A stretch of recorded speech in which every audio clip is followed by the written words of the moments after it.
Hello दोस्तों, study promoters में आपका स्वागत है। दोस्तों, आज के इस वीडियो में हम अध्ययन करेंगे आचार्य रामचंद्र शुक्ल का जीवन परिचय और साथ ही साथ यह भी बताएंगे कि जीवन परिचय और साहित्यिक परिचय में क्या अंतर है और आपके पेपर में किस प्रकार का प्रश्न आ सकता है, इस विषय पर भी हम चर्चा करेंगे और साथ ही आपको एक ट्रिक बताएंगे जिसके माध्यम से आप इस जीवन परिचय को आसानी से याद कर सकते हैं। दोस्तों, वीडियो स्टार्ट करने से पहले यदि आप इस चैनल पर नए हैं तो चैनल को सब्सक्राइब कर ले और बेल आइकन को हिट कर दे ताकि आने वाले वीडियो का नोटिफिकेशन आप तक पहुंचता रहे। चलिए अब शुरू करते हैं इस जीवन परिचय को। सबसे पहले हम जानेंगे जीवन परिचय के संबंध में किस प्रकार का प्रश्न बन सकता है। आपको पेपर में 2 जीवन परिचय लिखना है। पहला गद्य खंड से मिलेगा और दूसरा पद्य खंड से मिलेगा। इस वीडियो में हम केवल गद्य खंड के अंतर्गत किस प्रकार का प्रश्न बनता है उसके बारे में हम जानेंगे। तो चलिए देखते हैं किस प्रकार का प्रश्न बन सकता है। यहाँ पर दिया है कि निम्नलिखित लेखकों में से किसी एक लेखक का जीवन परिचय एवं उनकी एक रचना का नाम लिखिए और नीचे 3 लेखकों का नाम दे दिया है। पहला आचार्य रामचंद्र शुक्ल, दूसरा डॉक्टर राजेंद्र प्रसाद, तीसरा डॉक्टर भगवत शरण उपाध्याय। तो इन तीनों लेखकों में से किसी एक लेखक का आपको जीवन परिचय देना है और उसकी रचना का नाम लिखना है। ठीक, और इस प्रकार से भी प्रश्न बन सकते हैं कि निम्नलिखित लेखकों में से किसी एक लेखक का जीवन परिचय देते हुए उनके साहित्यिक योगदान पर प्रकाश डालिए। यदि आपको इस प्रकार का प्रश्न दिखता है तो आप लिखेंगे उस लेखक का जीवन परिचय और उसने साहित्य में क्या क्या योगदान दिए हैं और क्या क्या उनकी रचनाएं हैं, उनकी भाषा शैली क्या है, ये सब आपको लिखना पड़ेगा। किंतु यदि इस प्रकार का प्रश्न बनता है तो केवल आपको जीवन परिचय और उसकी रचना लिखना है। तो चलिए शुरू करते हैं आचार्य रामचंद्र शुक्ल जी का जीवन परिचय। पंडित रामचंद्र शुक्ल का जन्म बस्ती जिले के अगोना नामक गांव में 1884 ईस्वी में हुआ। आचार्य रामचंद्र शुक्ल का जन्म 1884 ईस्वी में अगोना नामक गांव में हुआ था। इनके पिता का नाम पंडित चंद्रबली शुक्ल था जो मिर्जापुर सदर में कानूनगो थे, और इनके पिताजी का नाम पंडित चंद्रबली शुक्ल था जो मिर्जापुर सदर में कानूनगो पद पर थे। शुक्ल ने हाई स्कूल की परीक्षा मिर्जापुर जिले के मिशन स्कूल से उत्तीर्ण की। इन्होंने अपनी हाई स्कूल की परीक्षा मिशन स्कूल से उत्तीर्ण की। ठीक, और गणित में कमज़ोर होने के कारण इनकी शिक्षा आगे नहीं बढ़ सकी और गणित में कमज़ोर होने के कारण इनकी शिक्षा आगे नहीं बढ़ सकी।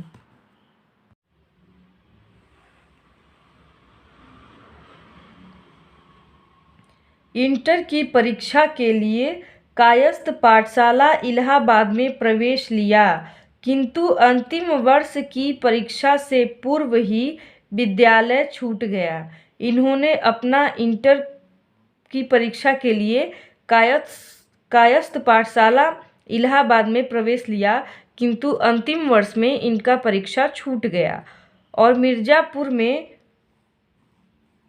पंडित केदारनाथ पाठक एवं बद्री नारायण चौधरी प्रेमघन के संपर्क में आकर इन्हें हिंदी साहित्य के अध्ययन को बल मिला और पंडित केदारनाथ पाठक और बद्री नारायण चौधरी प्रेमघन के जब संपर्क में आए तब इन्होंने हिंदी साहित्य के अध्ययन को बल दिया। ठीक, और आगे है यही पर इन्होंने हिंदी के साथ साथ उर्दू, संस्कृत एवं अंग्रेजी साहित्य का गहन अध्ययन किया और इन्होंने हिंदी के साथ साथ उर्दू, संस्कृत और अंग्रेजी साहित्य पर भी बल दिया। ठीक,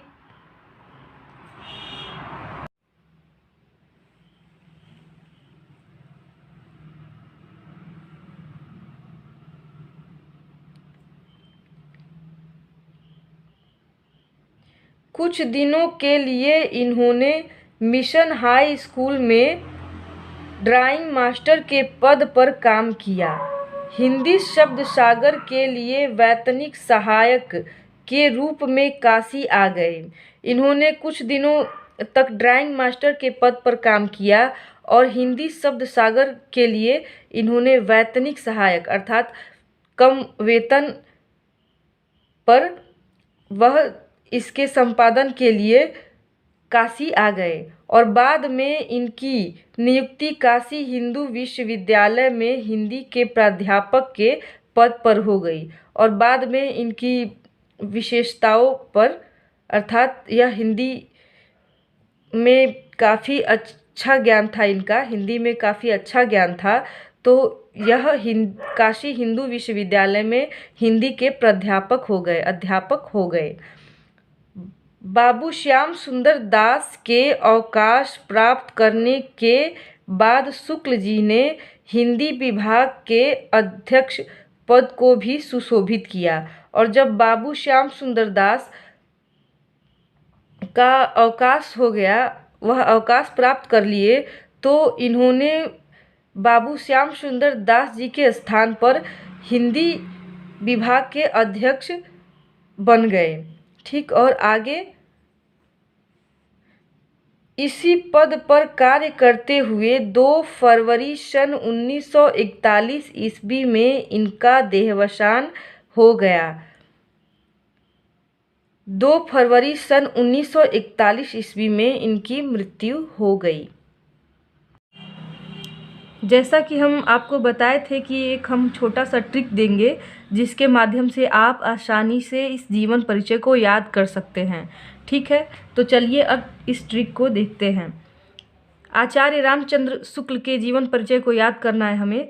तो आचार्य रामचंद्र शुक्ल का जन्म 1884 ईस्वी में हुआ था और कहाँ हुआ था? जन्म स्थान था इनका बस्ती जिले के अगोना नामक ग्राम। इनका जन्म स्थान है अगोना नामक ग्राम। ठीक, और इनके पिताजी का नाम है चंद्रबली शुक्ल, याद कर लीजिएगा, चंद्रबली शुक्ल। और इनका शिक्षा अर्थात यह पढ़ाई कहाँ तक किए थे इसके बारे में, इन्होंने हाई स्कूल तक पढ़ाई की थी और गणित में कमज़ोर होने के कारण इनकी इंटरमीडिएट की परीक्षा छूट गई और आगे इनका जो आजीविका था वह अध्यापन लेखन प्राध्यापक अर्थात यह एक अध्यापक थे और लेखक भी थे साथ में। और इनकी मृत्यु 2 फरवरी सन 1941 ईस्वी में हो गई। दोस्तों, आप इतना बस याद कर लेंगे तो अपने अनुसार शब्द बनाकर पेपर में आसानी से इस जीवन परिचय को लिख सकते हैं। तो चलिए अब आगे देखते हैं इनकी रचनाओं के बारे में। अब जानेंगे इनकी रचनाओं के बारे में या कृतियों के बारे में। रचनाएं और कृतियाँ दोनों एक ही हैं। ठीक, तो शुक्ल जी ने हिंदी साहित्य की महान सेवा की। शुक्ल जी ने हिंदी साहित्य की महान सेवा की और ये निबंधकार ही नहीं अपितु युग प्रवर्तक आलोचक भी रहे हैं। इनकी कृतियाँ इस प्रकार हैं। शुक्ल जी हिंदी साहित्य का महान सेवा करते हैं और ये निबंधकार ही नहीं अपितु युग प्रवर्तक और आलोचक भी रहे हैं। और इनकी कृतियाँ कुछ इस प्रकार हैं। इन्होंने निबंध संग्रह किया है, चिंतामणि विचार विधि, और आलोचना इनका है सूरदास, रश्मि मानसा, त्रिवेणी, और इतिहास हिंदी साहित्य का इतिहास। इनका सबसे प्रमुख ग्रंथ यही है, हिंदी साहित्य का इतिहास। आपको 1 नंबर के प्रश्न पूछे जाते हैं कि हिंदी साहित्य का इतिहास किसने लिखा है, इस प्रकार के प्रश्न पूछे जा सकते हैं, तो आप इसे याद कर लीजिए। ठीक, और संपादन इन्होंने किस किस ग्रंथ का संपादन किया है? पहला, जायसी ग्रंथावली का संपादन किया है और तुलसी ग्रंथावली का। अब जानेंगे इनकी भाषा शैली। ठीक, कोई भाषा और शैली अलग अलग करके लिखता है। हम भाषा शैली दोनों एक ही में लिखे हैं, इससे आपको ज़्यादा दिक्कत नहीं होगा, आसानी से याद भी हो जाएगा, कम शब्दों में याद हो जाएगा। ठीक, शुक्ल जी की भाषा संस्कृत निष्ठ, शुद्ध तथा परिमार्जित खड़ी बोली है। शुक्ल जी की जो भाषा है वह संस्कृत निष्ठ, शुद्ध तथा परिमार्जित खड़ी बोली है और परिकृष्ट साहित्यिक भाषा में संस्कृत के शब्दों का प्रयोग होने पर भी उसमें बोधगम्यता सर्वत्र विद्यमान है और संस्कृत भाषा का अर्थात संस्कृत शब्दों का मिश्रण होने के उपरांत भी यह बोधगम्यता से विद्यमान है और कहीं कहीं आवश्यकता अनुसार उर्दू, फारसी और अंग्रेजी के शब्दों का प्रयोग भी देखने को मिलता है और कहीं कहीं आवश्यकता के अनुसार इनके लेखों में अंग्रेजी, उर्दू, फारसी शब्दों का भी मिश्रण मिलता है। शुक्ल जी की शैली की मुख्यतः 3 रूप हैं और शुक्ल जी की जो शैली है उसके मुख्यतः 3 रूप हैं। वह 3 रूपों में उनकी शैली देखी जा सकती है। पहला विवेचनात्मक, दूसरा गवेषणात्मक और तीसरा भावात्मक शैली। अब जानेंगे कि इनका साहित्य में क्या स्थान है। शुक्ल जी हिंदी साहित्य के कीर्ति स्तंभ हैं, अर्थात शुक्ल जी हिंदी साहित्य के कीर्ति स्तंभ हैं। हिंदी में वैज्ञानिक आलोचना का सूत्रपात इन्हीं के द्वारा हुआ है।